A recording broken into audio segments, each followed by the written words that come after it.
정부가 조선업 지원 대책을 내놓고 있지만 협력업체들이 가장 절실하게 원하는 자금 지원은 미진하다는 반응입니다. 학교급식 갈등을 근본적으로 해결하기 위해 경남 도민 60만 명의 서명을 받아 학교급식법을 개정하는 운동이 시작됐습니다.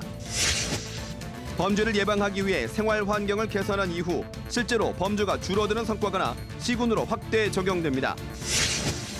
달동네 관광 명소인 통영 동피랑 마을에 건물 신축이 추진되면서 개발 붐을 우려한 논란이 일고 있습니다. 안녕하십니까. 이어서 경남 소식입니다. 정부가 조선업을 특별 고용 지원 업종으로 지정하고 특례 보증을 시행하는 등 여러 대책을 내놓고 있습니다. 업체들이 가장 시급하게 원했던 것이 자금인데 대규모 지원책에도 불구하고 업체들의 반응은 시원치 않습니다. 보도에 손은혁 기자입니다. 특례 보증이 시행되면서 경남 신용보증재단에 업체들의 방문 상담이 잇따릅니다. 회사마다 수억 원의 임금이 밀려 있지만 보증 금액은 턱없이 모자랍니다.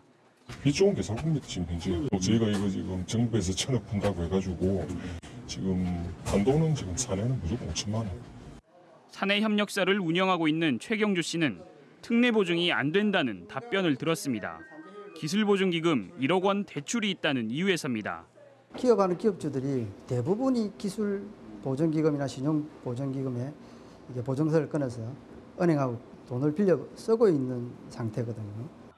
전국적으로 시행되는 특례 보증 규모는 1,000억 원.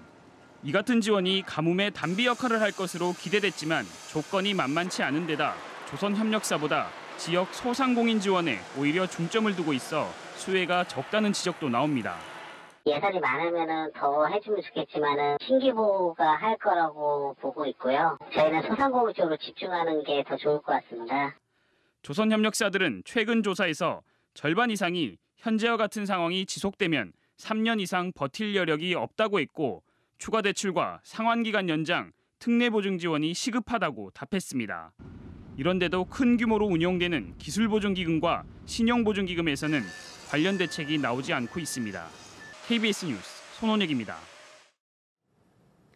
무상급식 논란과 갈등을 근원적으로 해결하기 위한 학교급식법 개정 운동이 무상급식을 처음으로 시행했던 경남에서 본격화됐습니다. 도민 60만 명의 서명을 받아 급식법을 개정해달라는 청원을 내일 국회에 제출합니다. 김대진 기자의 보도입니다. 지난 2014년 하반기에 시작된 무상급식 논란. 경남도와 교육청, 도의회, 지자체까지 1년 반 동안 심한 갈등을 겪으면서 행정력 낭비에다 학부모들의 반발 등 큰 혼란을 불렀습니다.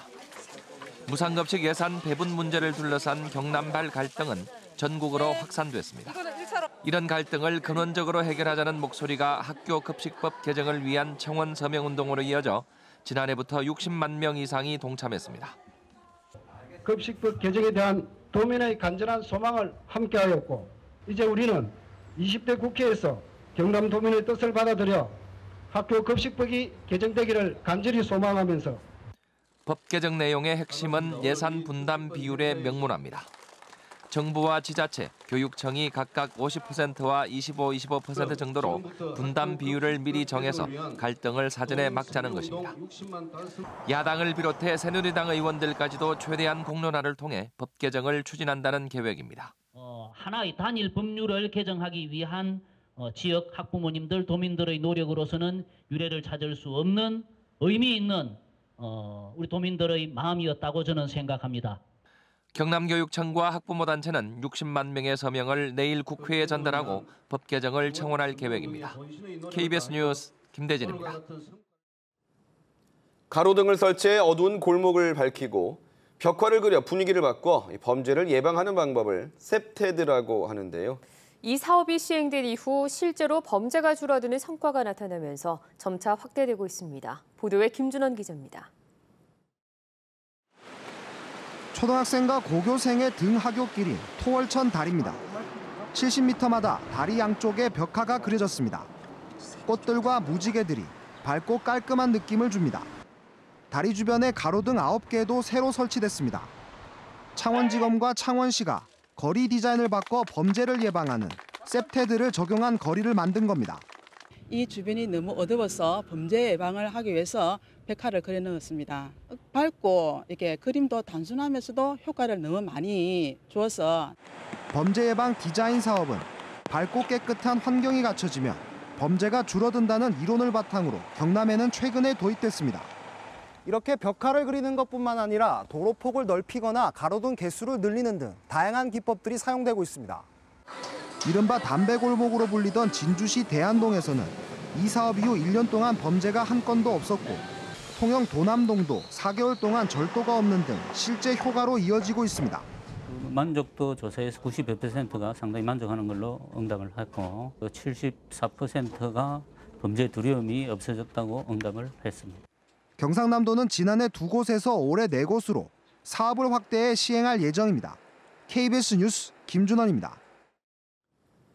철거 위기의 달동네가 전국적인 관광 명소로 떠오른 통영 동피랑 마을에 최근 개발 논란이 불거졌습니다. 고층 건물 허가가 날 경우 너도나도 신축 붐이 일어서 동피랑의 정체성을 잃게 된다는 우려가 나오고 있습니다. 조미령 기자의 보도입니다. 통영의 아름다운 항구가 한눈에 내려다 보이는 동피랑. 지역의 역사와 서민의 삶이 녹아있는 좁다란 골목을 따라 관광객들의 발길이 붐빕니다.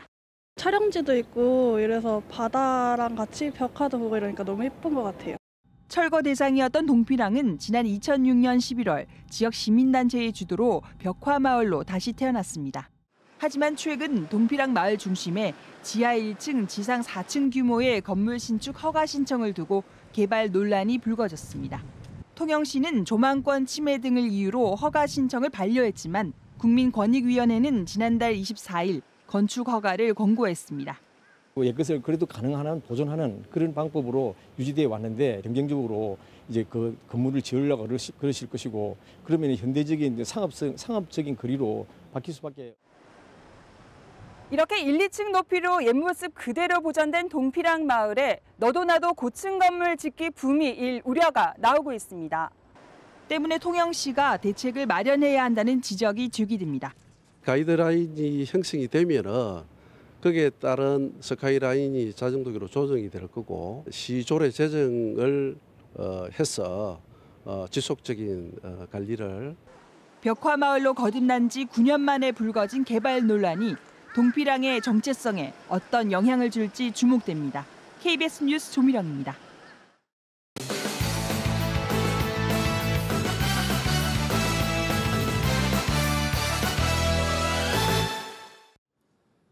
주요 단신입니다. 오늘 저녁 8시 반쯤 울산시 동구 동쪽 52km 해상에서 규모 5.0의 지진이 일어났습니다. 이 지진으로 경남 대부분의 지역에서 진동이 감지됐으며 소방본부 등으로 건물이 크게 흔들렸다는 등의 신고가 폭주했습니다. 소방본부는 아직까지 별다른 피해는 접수되지 않았다고 밝혔습니다. 삼성중공업 노동자협의회가 국내 대형 조선 3사 가운데 처음으로 사측의 구조조정안에 반발해 오는 7일 부분 파업에 나서기로 했습니다.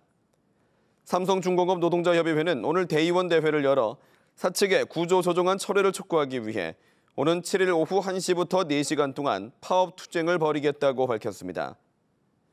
삼성중공업 노동자협의회는 오늘 오전에는 노동자 3,500여 명이 참가한 가운데 안벽 차단 준법 투쟁을 벌였습니다. STX조선 주요 협력업체인 포스텍이 자금난으로 창원지법에 법정 관리를 신청했습니다.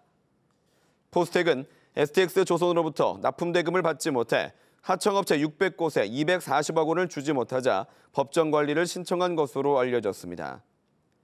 포스텍은 STX조선이 매출의 70%를 차지했지만 STX조선의 법정 관리 신청 이전에 공급한 중장비와 기자재 대금을 받지 못했습니다. 경남 신용보증재단이 조선업 침체로 자금난을 겪는 업체의 특례보증 대상 지역에 김해시를 추가로 포함했습니다. 경남 신용보증재단은 중소기업청과 함께 시행하는 조선업 구조조정 지원 특례보증 지원 대상에 김해 지역 중소기업과 소상공인도 포함해 확대 시행한다고 밝혔습니다. 1,000억 원 규모의 특례보증 지원 대상에는 창원과 거제, 통영, 사천, 고성은 들어갔지만 조선업 관련 중소기업 500여 곳이 있는 김해시는 제외돼 있었습니다. 경남문화예술진흥원은 지난달 23일 이사회를 열어 창원 사무실을 합천군 덕곡면에 폐교된 초등학교로 이전하기로 했다고 밝혔습니다. 폐교는 홍준표 지사의 모교토로 경남문화예술진흥원이 40억 원, 합천군이 48억 원을 분담해 새 청사를 짓습니다. 진흥원이 합천으로 이전하면 문화행정 서비스가 소홀해질 것이라는 우려와 함께 소외지역 균형 발전에 도움이 될 것이라는 찬반 논란이 일고 있습니다. 마산 가포고등학교 앞 공장 설립과 관련해 창원시청 공무원 7명이 징계를 받았습니다. 창원시는 가포시당 배우단지의 일부가 학교 정화구역인데도 제대로 된 검토 없이 업종 제한을 하지 않고 교육기관과 또 부서 협의도 거치지 않은 채 해당 공장 신설과 건축 승인을 한 책임을 물어 4개 부서 직원 7명을 경징계했다고 밝혔습니다. 경남 소식이었습니다.